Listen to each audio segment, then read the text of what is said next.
Bharatiya Janata party కేంద్ర ఎన్నికల committee ప్రకటించినటువంటి రెండవ జాబితాలో మహబూబ్ నగర్ సంబంధించి మహబూబ్ నగర్ స్థానానికి పార్లమెంటు అభ్యర్థిగా మరి నా పేరు ప్రకటించినటువంటి నేపథ్యంలో మన ప్రియతమ ప్రధాని నరేంద్ర మోదీ గారికి, జాతీయ అధ్యక్షులు జేపీ నడ్డా గారికి, కేంద్ర హోంశాఖ మంత్రులు అమిత్ షా గారికి, పార్లమెంటరీ బోర్డు కమిటీ సభ్యులకు, రాష్ట్ర అధ్యక్షులు కిషన్ రెడ్డి గారికి, మరి మా జిల్లా పార్టీకి ప్రతి ఒక్కరికి కూడా పేరు పేరున నా యొక్క హృదయపూర్వకమైనటువంటి ధన్యవాదాలు నేను తెలియజేస్తా ఉన్నాను. ఈరోజు మహబూబ్ నగర్ స్థానం గత ఎన్నికల్లో తక్కువ మెజార్టీతో భారతీయ జనతా పార్టీ మరి పోయిన ఎన్నికల్లో ఓడిపోవడం జరిగింది. నేనే ఆనాడు అభ్యర్థిని కూడా. ఆ రోజు కూడా కాంగ్రెస్ పార్టీ, బీఆర్ఎస్ పార్టీ ఇప్పుడు పోటీ చేస్తున్నటువంటి అభ్యర్థులు ఆయా పార్టీల నుంచి ఆ రోజు పోటీ చేసిండ్రు. ఆ రోజు బీఆర్ఎస్ పార్టీ అధికారంలో ఉంది, ఈ రోజు కాంగ్రెస్ పార్టీ అధికారంలో ఉంది. ఆ రోజు బీఆర్ఎస్ పార్టీ అధికారంలో ఉన్ననాడు 7 అసెంబ్లీ స్థానాలు, బీఆర్ఎస్ పార్టీ ఎమ్మెల్యేలు 50,000కు పైగా, ఒక్కొక్క ఎమ్మెల్యే 50,000 నుంచి 60,000 పైగా మెజార్టీతో ఆ రోజు గెలుపొందిండ్రు. ఆ తర్వాత జరిగినటువంటి పార్లమెంట్ ఎన్నికల్లో 2019 మార్చిలో నేను భారతీయ జనతా పార్టీలో చేరడం జరిగింది.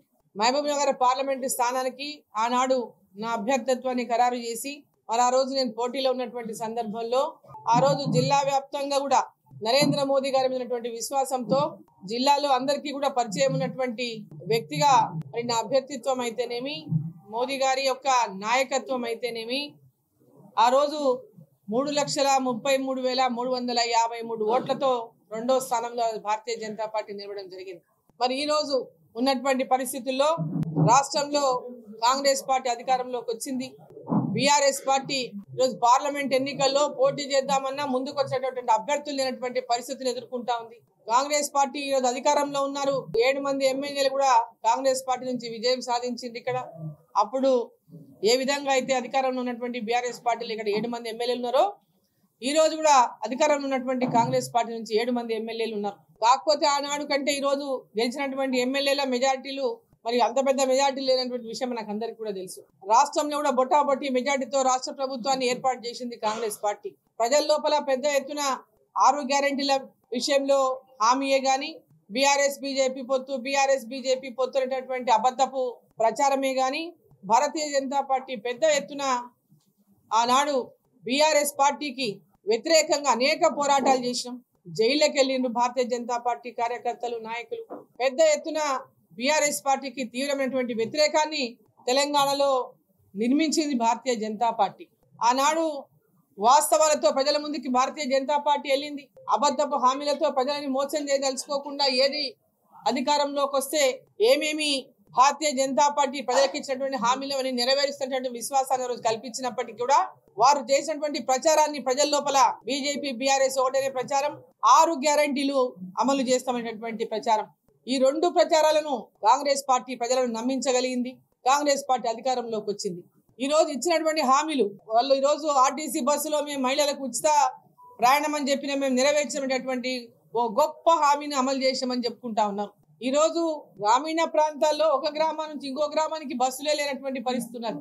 ఏదో పట్టణ ప్రాంతాల్లో ఉన్నటువంటి బస్సుల్లో ఈరోజు మహిళలు ప్రయాణం చేస్తున్నవచ్చు, కానీ గ్రామీణ ప్రాంతాల్లో మహిళలకు ఎక్కడ కూడా ప్రయాణ సౌకర్యం పెద్ద ఎత్తున లేదు. ఏదో మెయిన్ గా ఈ ఊరు నుంచి హైదరాబాద్ కో ఇక్కడ నుంచి అక్కడికో కొన్ని సర్వీసెస్ తప్ప ప్రతి ఒక్కరు కూడా మహిళలు ఇవాళ దాంట్లో లబ్ధి పొందేటటువంటి పరిస్థితి లేదు. వాళ్ళు ఇంకోటి ఏం చెప్పిండ్రు, ప్రతి మహిళకు నెలకు 2,500 రూపాయలు ప్రతి నెల అందిస్తాము అని చెప్పినటువంటి మాట చెప్పిండ్రు. మరి ఇప్పటిదాకా ఎక్కడ కూడా ఏ మహిళకు ఏ ఒక్కరికైనా కూడా 2,500 రూపాయలు ఇస్తామనేటువంటి హామీ నెరవేర్చలేదు. రైతులకు 2 లక్షల రూపాయలు రుణమాఫీ చేస్తామని చెప్పిండ్రు. ఇప్పటిదాకా ఏ రైతుకు కూడా రుణమాఫీ అమలు చేయలేదు. 15,000 రూపాయల రైతు బంధు చేస్తామన్నారు ప్రతి ఎకరాకి రైతుకి. ఇప్పటిదాకా ఎక్కడ కూడా ఆ రైతు బంధు రైతులకు అందజేయలేదు. కౌలు రైతులకు 12,000 రూపాయలు అందజేస్తామన్నారు సంవత్సరానికి ఎకరాకి. ఇప్పటిదాకా ఏ కౌలు రైతు కూడా ఆ యొక్క సహకారాన్ని అందించినటువంటి పరిస్థితి లేదు. ప్రతి నిరుద్యోగికి 4,000 రూపాయలు నెలకు నిరుద్యోగ భృతి అందిస్తామని చెప్పిండ్రు. ఇప్పటిదాకా ఎక్కడ కూడా అటువంటి పరిస్థితి లేదు. మరి ఈరోజు 500 రూపాయలకే సిలిండర్ అందిస్తామని చెప్పిండ్రు. కేంద్ర ప్రభుత్వం ఇచ్చినటువంటి సబ్సిడీ దీంట్లో పెద్ద ఎత్తున ఉన్నది. బీపీఎల్ లో ఉన్నటువంటి పేద మహిళలకు కేంద్ర ప్రభుత్వమే పెద్ద ఎత్తున 350 రూపాయల దాకా సబ్సిడీ ఇస్తా ఉంది ఇవాళ. మరి ఈ రోజు రాష్ట్ర ప్రభుత్వం 500 రూపాయల సిలిండర్ అంటే కేంద్ర ప్రభుత్వంకి పోగా వీళ్ళు ఇచ్చేది ఎంతనో ఒకసారి మనం అందరం కూడా ఆలోచన చేయాలి. ఈరోజు ఇప్పుడు కూడా ఎక్కడికి ఏ ఒక్క మహిళకు కూడా ఇప్పటిదాకా 500 రూపాయలకి సిలిండర్ ఇచ్చినటువంటి పరిస్థితి లేదు. 200 యూనిట్ల కరెంటు ఫ్రీగా ఇస్తామని చెప్తే ఉచితంగా అందజేస్తాం అన్నారు. ఇప్పటిదాకా ఎక్కడ కూడా ఏ ఇంటికి కూడా 0 బిల్లులు ఇచ్చినటువంటి పరిస్థితి లేదు. కేవలం కాగితాల మీదనే, పత్రికల మీదనే, బ్యానర్ ఐటెంలుగా ఈ యొక్క హామీలు నిలబడుతున్నాయి తప్ప అక్కడ ఆ జిల్లాలో ఒక ప్రోగ్రాం పెట్టి ఒక పథకం, ఈ జిల్లాలో ఒక ప్రోగ్రాం పెట్టి ఒక పథకం, అవన్నీ లాంచ్ చేసేసినట్టు పెద్ద మీడియాలో ప్రచారం చేసుకుంటున్నారు తప్ప ఇప్పటిదాకా గ్రౌండ్ లో ఏది కూడా అమలు చేయనటువంటి పరిస్థితి. అది కూడా పార్లమెంట్ ఎన్నికలు ఉన్నాయని, పార్లమెంట్ ఎన్నికల్లో లబ్ధి పొందడానికి మాత్రమే ఈ పథకాలను పెద్ద ఎత్తున ఒక్కొక్క దగ్గర ఒక సభ, బహిరంగ సభను పెట్టుకొని వీటిపైన ప్రకటన చేస్తా ఉన్నారు. ఇప్పుడు అమలు చేస్తాం, అప్పుడు అమలు చేస్తామనేటటువంటి మాట. ఎన్నికల లోపు ఇవేవి కూడా ప్రజలందరికీ అందించినటువంటి పరిస్థితి లేదని కూడా ఈ సందర్భంగా నేను తెలియజేస్తా ఉన్నా. ఈ రోజు రాష్ట్రంలో ఉన్నటువంటి పరిస్థితి గురించి పెద్ద ఎత్తున బ్యానర్ ఐటమ్స్ లో ఈ రాష్ట్రం పెద్ద ఎత్తున అప్పుల్లో కూరుకొని పోయింది. ఇది సాధ్యం కాదు, ఈ జీతాలు ఇచ్చేదే కష్టంగా మారొచ్చు, ఈ ప్రాజెక్టులు చేయడమే కష్టంగా మారొచ్చు, ఈ పథకాలన్నీ ఏ విధంగా అయితే అనేటటువంటి విధంగా పెద్ద ఎత్తున వార్తలు రాసి ప్రజలను మెంటలీగా ఈ యొక్క పథకాల అమలు లోపల ఇది సాధ్యం కాదు ఏమో అనేటటువంటి ఒక అపోహను కూడా ఈరోజు రాష్ట్ర ప్రభుత్వం సృష్టించేటటువంటి ప్రయత్నం చేస్తుంది. బికాస్ ఈ రాష్ట్రం అప్పుల్లో కూరుకొని పోయింది కాబట్టే బీఆర్ఎస్ పార్టీ పెద్ద ఎత్తున లక్షల కోట్ల రూపాయలు, 6 లక్షల నుంచి 7 లక్షల కోట్ల రూపాయల అప్పులు చేసింది కాబట్టే ఆ అప్పులకే సంవత్సరానికి 60,000 కోట్ల రూపాయల అంటే తిరిగి చెల్లించేటటువంటి పరిస్థితి కాబట్టే ఇవన్నీ చేయడం సాధ్యమా అని ప్రజలే ఆలోచించేటటువంటి విధంగా చేసేటటువంటి ప్రయత్నం చేస్తా ఉన్నారు. ఇచ్చిన హామీని నిలబెట్టుకోవాల్సినటువంటి బాధ్యత ఈ రాష్ట్ర ప్రభుత్వం పైన ఉంది, అధికారంలోకి వచ్చినటువంటి పార్టీ కాంగ్రెస్ ప్రభుత్వం పైన. ఈ రోజు పార్లమెంట్ ఎన్నికల్లో 17 స్థానాలు పార్లమెంట్ స్థానాలు గెలిపియండి, కేంద్రంలో కాంగ్రెస్ ప్రభుత్వం వస్తది, ఈ యొక్క పథకాలన్నీ కూడా అమలు చేస్తాం కేంద్ర ప్రభుత్వ సహకారంతో అనేటటువంటి విధంగా ప్రజలకు ఈ రోజు ముఖ్యమంత్రి గారు ఎన్నో సభలలో చెప్పి ఈ రోజు ప్రజలను మళ్లీ మభ్యపెట్టేటటువంటి ప్రయత్నం చేస్తా ఉన్నారు. 17 స్థానాలు వచ్చేది అదొక కళ. 17 పార్లమెంట్ స్థానాలు తెలంగాణ నుంచి వచ్చేది లేదు. ఢిల్లీలో కాంగ్రెస్ పార్టీ ప్రభుత్వాన్ని ఏర్పాటు చేసేది లేదు. ఈ రోజు దేశంలో కాంగ్రెస్ పార్టీనే ఈరోజు ఎంత దీనావస్థలో ఉందో ప్రతి ఒక్కరికి వాళ్ళ తెలిసినటువంటి పరిస్థితి. కాంగ్రెస్ పార్టీ వాళ్ళ దేశంలో వాళ్ళ ప్రధానమంత్రి ఎవరో, క్యాండిడేట్ ఎవరో కూడా చెప్పలేనటువంటి పరిస్థితిలో ఉన్నటువంటి కాంగ్రెస్ పార్టీ రాహుల్ గాంధీ ప్రధానమంత్రి అవుతారంటే ఎంత పెద్ద మోసాన్ని మళ్ళీ ప్రజలకు చెప్తా ఉన్నారు. ఒకసారి ప్రజలు గ్రహించాలని చెప్పి నేను తెలియజేస్తా ఉన్నా. ఈ రోజు ఢిల్లీలో ఎవరు ఉంటారు, ఢిల్లీలో ఎవరు ప్రభుత్వం ఏర్పాటు చేస్తారంటే భారతీయ జనతా పార్టీ నరేంద్ర మోదీ గారు ఈరోజు ప్రధానమంత్రి అవుతారు. మళ్ళీ ప్రధానమంత్రి నరేంద్ర మోదీ గారి కావాలని ప్రతి ఒక్కరి ఇవాళ ఎక్కడికి వెళ్ళినా, ఎవరు పలకరించినా, ఎవరు మాట్లాడినా, ఎవరు కదిలిచ్చినా ప్రతి నోట ఇదే మాట వస్తా ఉంది.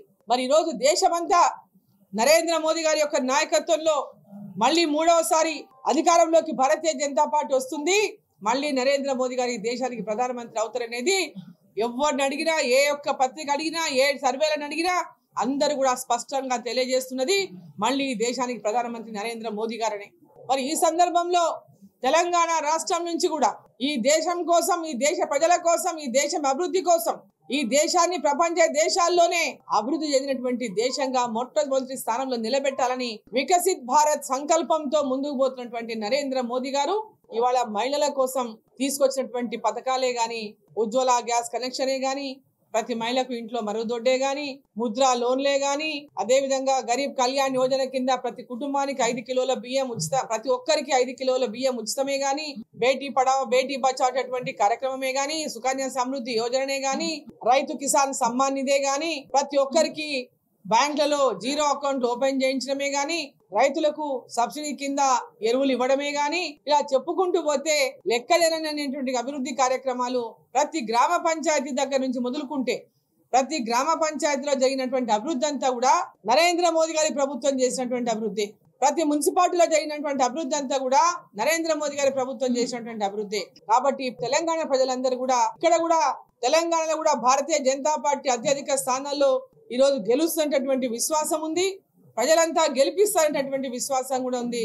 మోదీ గారు ఇవాళ ఈ దేశ ప్రధానిగా మళ్ళీ అధికారంలో ఉంటారు.